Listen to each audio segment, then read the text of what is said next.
A woman is sitting in a coffee shop, working on her laptop.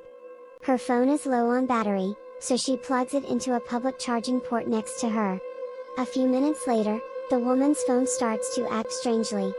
It's running slow, and some of her apps are crashing.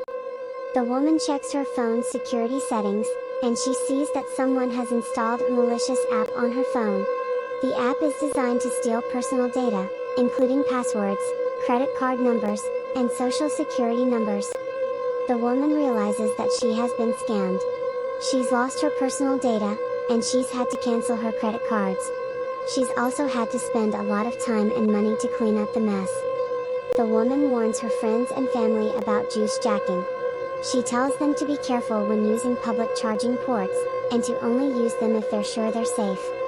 How to protect yourself from juice jacking. Avoid using public charging ports that are not well lit or in crowded areas. Only use charging ports that are from reputable companies. Inspect the charging port before you use it. Do not plug your phone into a charging port that is already in use. Use a USB condom to protect your phone from malware.